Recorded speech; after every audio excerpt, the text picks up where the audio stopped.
नमस्कार दोस्तों, मैं आपको एक गरीब व्यापारी और एक घमंडी लड़के की कहानी बताऊंगा। एक गरीब व्यापारी था, वो साड़ी बेचने का काम किया करता था।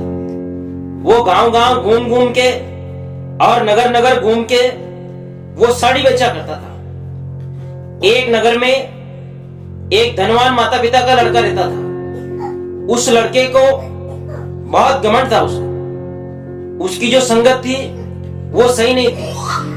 वो शरारत करता था और शरारती लड़कों के साथ रहता था। आए दिन व्यापारी लोगों को तंग करता था और बेवजह उनको परेशान करता था।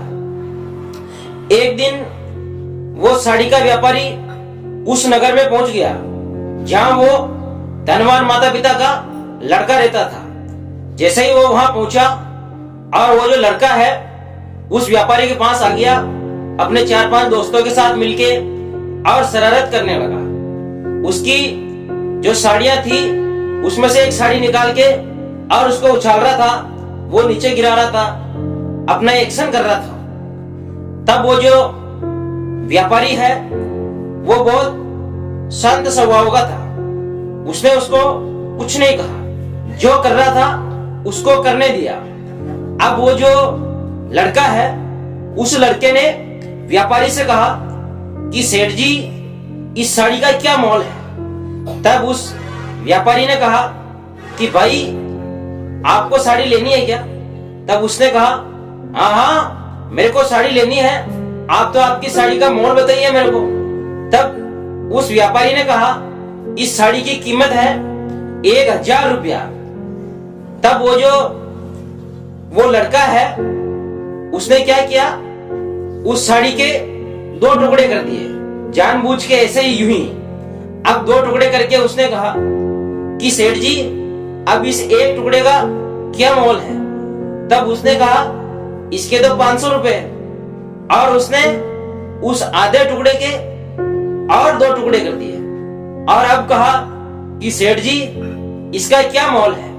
तब उसने कहा कि ये तो 250 रुपए का है। अब वो जो है उसके टुकड़े टुकड़े करते जा रहा था। तब वो जो व्यापारी है उसने कहा कि भाई, हर टुकड़े का मोल है, आप तो बोलिए आपको लेना क्या। तब उस लड़के ने कहा व्यापारी से कि सेठ जी, मैंने आपकी साड़ी के टुकड़े टुकड़े कर दिए और मुझे अब ये साड़ी नहीं चाहिए, आप रख लो। तब वो जो व्यापारी है उसने कहा ठीक है, आपको नहीं चाहिए तो कोई बात नहीं, ये आप यहीं छोड़ दो, कोई दिक्कत नहीं है, आपको नहीं चाहिए तो रहने दो। तब वो जो लड़का है उसने कहा कि सेठ जी, मैंने आपकी साड़ी के टुकड़े टुकड़े कर दिए, क्या आपको तकलीफ नहीं हुई, आपको दर्द नहीं हुआ, आपके घाटा लगा, 1000 रुपए का घाटा हुआ और आपको दर्द नहीं हुआ। तब उस व्यापारी ने कहा कि भाई कोई बात नहीं, आप मेरे दर्द को और मेरे घाटे को कभी पूरा नहीं कर पाओगे, आप इस बात को नहीं समझोगे। तब वो जो लड़का है उसका होश ठिकाने आ गया था और वो सोचने लगा कि मैंने ये क्या कर दिया है। तब वो व्यापारी से कहने लगा आप कितने शांत स्वभाव के हो, मैंने आपकी साड़ी के टुकड़े टुकड़े कर दिए, मैंने आपके जैसा पहला व्यापारी देखा जो कि आपने मेरे को कुछ नहीं कहा, तो आपने मेरे को ऐसा क्यों कुछ नहीं कहा। देखो, आपका नुकसान हुआ है, आपका घाटा हुआ है, मैं वो घाटा भरने को तैयार हूं और आप ऐसा करिए, ये लीजिए 1000 रुपए। तब उस बुद्धिमान गरीब व्यापारी ने कहा कि भाई, इस 1000 रुपए से मेरा घाटा कभी नहीं भर पाएगा। तब उस लड़के ने ये जानना चाहा, उसको उत्सुकता हुई कि आखिर में ये जो घाटा मैंने किया है, नुकसान मैंने किया है, मैं इसकी भरपाई करने को तैयार हूं और ये लेने को तैयार क्यों नहीं है।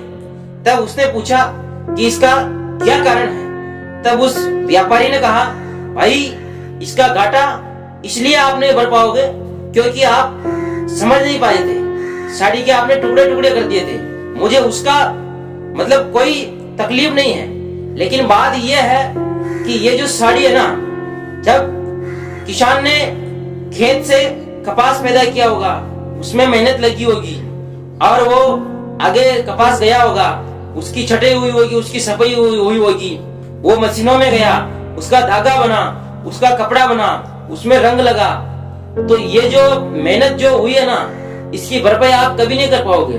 मुझे खुशी तब होती जब इस साड़ी को कोई लेके पहनती और उसको खुशी होती, तब मुझे खुशी होगी। आपने मेरा नुकसान करके उसके 1000 रुपए दे रहे हो।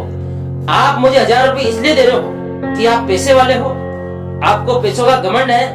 आपने साड़ी को टुकड़े टुकड़े करके बेवजह मेरा नुकसान करके और मेरे को पैसे चुकता कर रहे हो। आपको शर्म आनी चाहिए। आप एक धनवान माता पिता के लड़के हो और क्यों आपका नगर में नाम खराब कर रहे हो कुछ चंद लड़कों के साथ में मिलकर। तब उस लड़के ने कहा कि सेठ जी, मुझे मेरी आंखें खुल गई हैं, मैं आज के बाद ऐसी हरकतें किसी भी व्यापारी के साथ नहीं करूंगा।